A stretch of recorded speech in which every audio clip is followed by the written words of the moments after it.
One of the things that I noticed as a child, when I saw someone with just filled with rage, red face, just looked like he was on fire, I felt like he was not present with me and my concerns, my speaking of the truth. I've said before that pain often blinds us, being so into our pain that we only see what our pain, our hurts, our emotions, our feelings. We're so stuck in that we cannot be present for others. And one of the lessons that I learned as a child, seeing that face, seeing in that moment, in that experience when I was about 3 or 4 years old, was that I needed to face my emotions and feelings. No matter what happened, that was something that gravitated inside of me, that became part of me. And I'm so thankful for that because months or so later, I had my own experience with pain. And it is something that I've learned just in watching, being not just a nurse for over 20 years, being a parent, being a person that my grandmother told me. She said, if you just observe, if you just watch, you'll learn a lot more. And I would see over the years how pain, and I say it, disfigured people's faces. How it including myself, it'll have you so angry, so frustrated that you can't even relate to the person that's in front of you. And for me, being on the side of pain, of actually having that pain projected on me, you know, I do remember my emotions and feelings. And I think, when we talk about the word presence, you've heard a lot from it, Eckhart Tolle, um, you know, a lot of great leaders that have talked about being present in the moment, Louise Hay. And I believe with that presence comes a sort of memory of how it felt when you were in pain, not in a way that you want to get back at others, but in a way that keeps you humble. It keeps you present because you don't want that to happen to anyone else. So you're not doing it out of an obsession. You're not doing it out of vengeance or shame or guilt, but you're doing it because out of your heart, you don't want anybody else to experience not just what you experience, but also those emotions and feelings that visited you. Anger, shame, guilt. It's like you use that energy or use those emotions to make you better, to make you more present. And I think about my children over the years, experiencing just being available to them, experiencing bullying, racist remarks, people, putting their hands on them, um, and just not just those projections of pain, but actually being able to help them with their studies, being able to talk with them, to listen to them. Because often when we're in pain, when we're not living in the present moment, when we're in the past, it's like we are still there mentally, but physically we may be in front of our children, but mentally we're somewhere else. So the very things that we hear and see, we miss. I've still been hearing, about suicide, and there's been an anniversary um, recently regarding Missouri and a shooting that took place, and how a teenager and a teacher lost, transitioned over. They were shot and they did not live. And I think about all of that pain that was in the person that shot someone, right? Because you don't want to use labels. The person that shot someone, the person that decided to take out their pain by using a weapon such as a gun.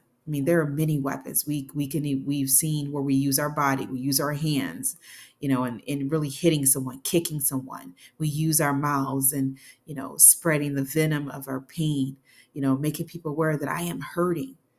And it's all um, to express the pain that we feel, even when we don't listen to our children, even when we negate what they say, even when they're going through experiences and they know whether you are listening. They know if you are present. They know if you're someone else by not just, what you say, but also to your demeanor, your physical demeanor. How are you? Are you tensed? Do you have your hands? Do you have your face down? Are you looking somewhere else? Are you looking at them, but yet still you're in space, in some other time or place? And that's how this cycle of pain continues when we're not present in the moment. Because if we're so busy mentally handling the past and still dealing with the past, then we are not available to process the present.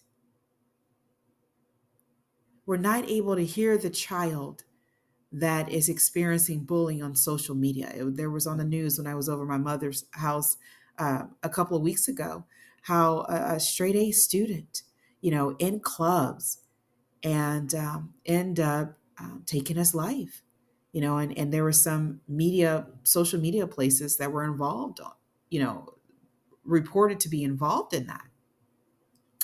And again, it's never about blaming because I believe, every experience provides information. Even someone who took his or her life, even when someone shot or and killed someone else, there is information, right? Every experience brings that. And so we must decide how we are to process, how are we going to process that information? Are we going to use it to continue to feed anger and shame and guilt? Are we going to use it to help others, to prevent them from going through the same experience or even worse than what we have? It's about one of the things that came from my abuse experience was about prevention, which eventually led me down to nursing, that played a role in my choice in going down the field of nursing, going down the path of nursing, is that we are here to evolve. There's no doubt about that. And when we evolve, we have to be present. We have to listen with our hearts. We have to listen with the access to the infinite knowledge that is out there, that is there available to tell us, to give us clues on how to live our lives, on what to say to someone, on how to process the information, not for bitterness, but for betterness. And I believe that unless we heal from the inside out, we cannot be present like we need to be. And so healing from the inside out, again, is about putting things in a spiritual perspective, that every experience we have is an opportunity to express the divineness within ourselves. Every experience provides information for us to learn from. It's amazing. My thoughts about dreams, and I'll share this. My daughter woke up yesterday and she was getting ready to pour her some milk, and she said, "Mom, I had this dream that I drank some like spoiled milk. It was really, milky. There were some words she used to describe it." And I said, and she had, by this time, she had already had the milk poured in her glass. And I said, that dreams teach you. They teach you what is about to come. And often too, I believe, how to respond. They give you a heads up. These visual dreams, the ones you remember, they're giving you some information about something that is going to happen or could happen. We can prevent stuff from happening. And I said, well, maybe the dream, Kayla, is telling you to check the milk. And so she checked the milk and she realized, yeah, mom, it tastes funny. It tastes bad. And I said, dreams can tell you, can prepare you for the future. They are to let you know. And I believe that they are to let you know what is about to take place. They're like a heads up to warn you, to prevent often illnesses, to prevent you from going down a certain path and turning down another street and go somewhere else. This is all a way of infinite intelligence getting to us, giving information to us, helping us to live our lives, to be present in the moment. And so I took that as an opportunity because I do believe that we have teachable moments every moment that we can reinforce the divineness within us, the divineness that cares about us and loves us and in this world to help us to move forward in life, to be present for our moments. Every opportunity I can, I try to do that with our children because I believe it is so important. You know, when I think about life and I think about what caused me to seek a higher wisdom, I didn't want to repeat the same errors. I didn't want to experience the same experience. I needed help, something that would help me to navigate this earthly journey, something that would help me to be conscious of my experiences and to make the best of. Now, do I capture everything? I don't know. But I know that throughout my life, when I look on the past, I look at everything I've gone through, things could have been a lot worse. And it was a lot of potholes that I missed because of growing up from a single parent, because of experiencing abuse, neglect. There's a lot of things, a lot of potholes that I missed. And it was because of, I believe, this relationship with a higher power that I sought. Out of um, the request, the instruction of my mother, that God is not in a church, He is in your heart. And she encouraged me to seek a relationship with Him. Now, I call Him God because that's something I was raised with calling Him. I've called Him higher spirit. I've called Him divine energy, divine energy. And I believe it is so important. Again, it's not about what we call this energy, it's about what we believe about this energy. Do we believe it's good or do we believe it's bad? And I can tell you that if you believe that it's good, then more then you're going to be more willing to rely on this energy to help direct you. You're going to be more willing to seek its presence in every experience that will always encourage you to be present in the moment.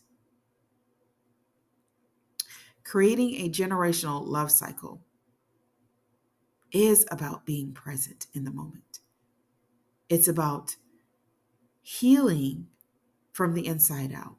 It's about using our experiences to create a better family, a better generation, one that better in being more aware, a spiritual awakening, a remembrance to children, because I believe children are so intact. They're so close to this divine energy before they've experienced all of this stuff and have internalized it. Um, there's a portion of them that is very strong in remembering where they come from and remembering this divine energy. And when it says, the Bible says, be like little children, I believe that's part of it. Being like little children, remembering our source, remembering where we're from, remembering why we're here, remembering the resources that we have, remembering that we're not alone, remembering that we are loved, remembering that our experiences do not define us.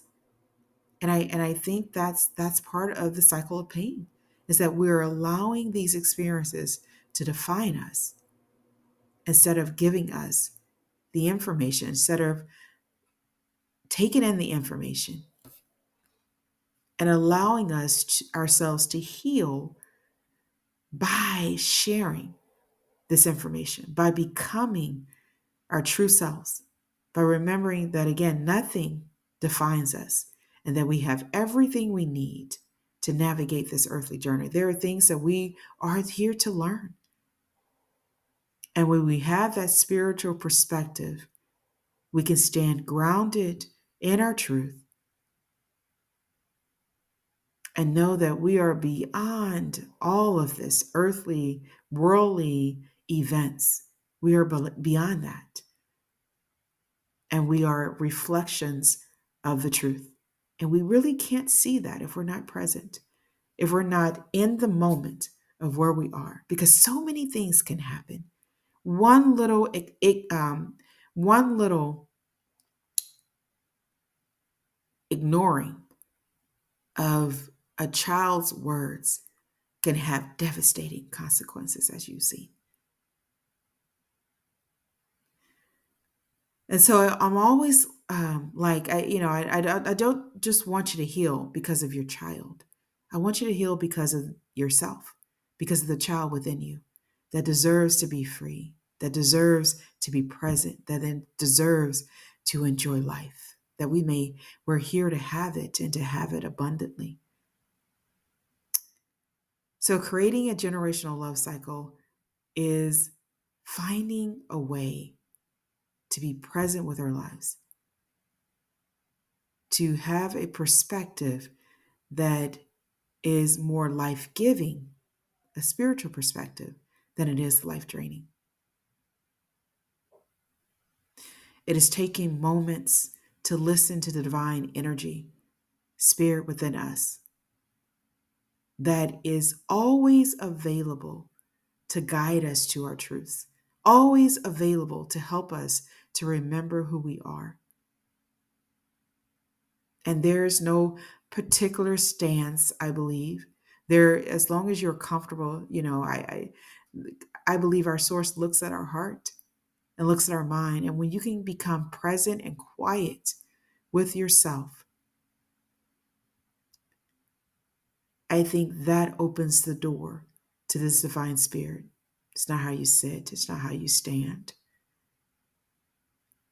but it is your heart's desire to remember who you are, to be present, to heal from the inside out, and to create a generational love cycle. This is Tamika Chambers with Create a Generational Love Cycle. Part of what we're experiencing has to do with our presence. Are we present for what's happening now? Are we in the moment? Are we listening to our children? Are we listening to ourselves? Are we listening to the divine energy? Are we having the conversations that we need to have?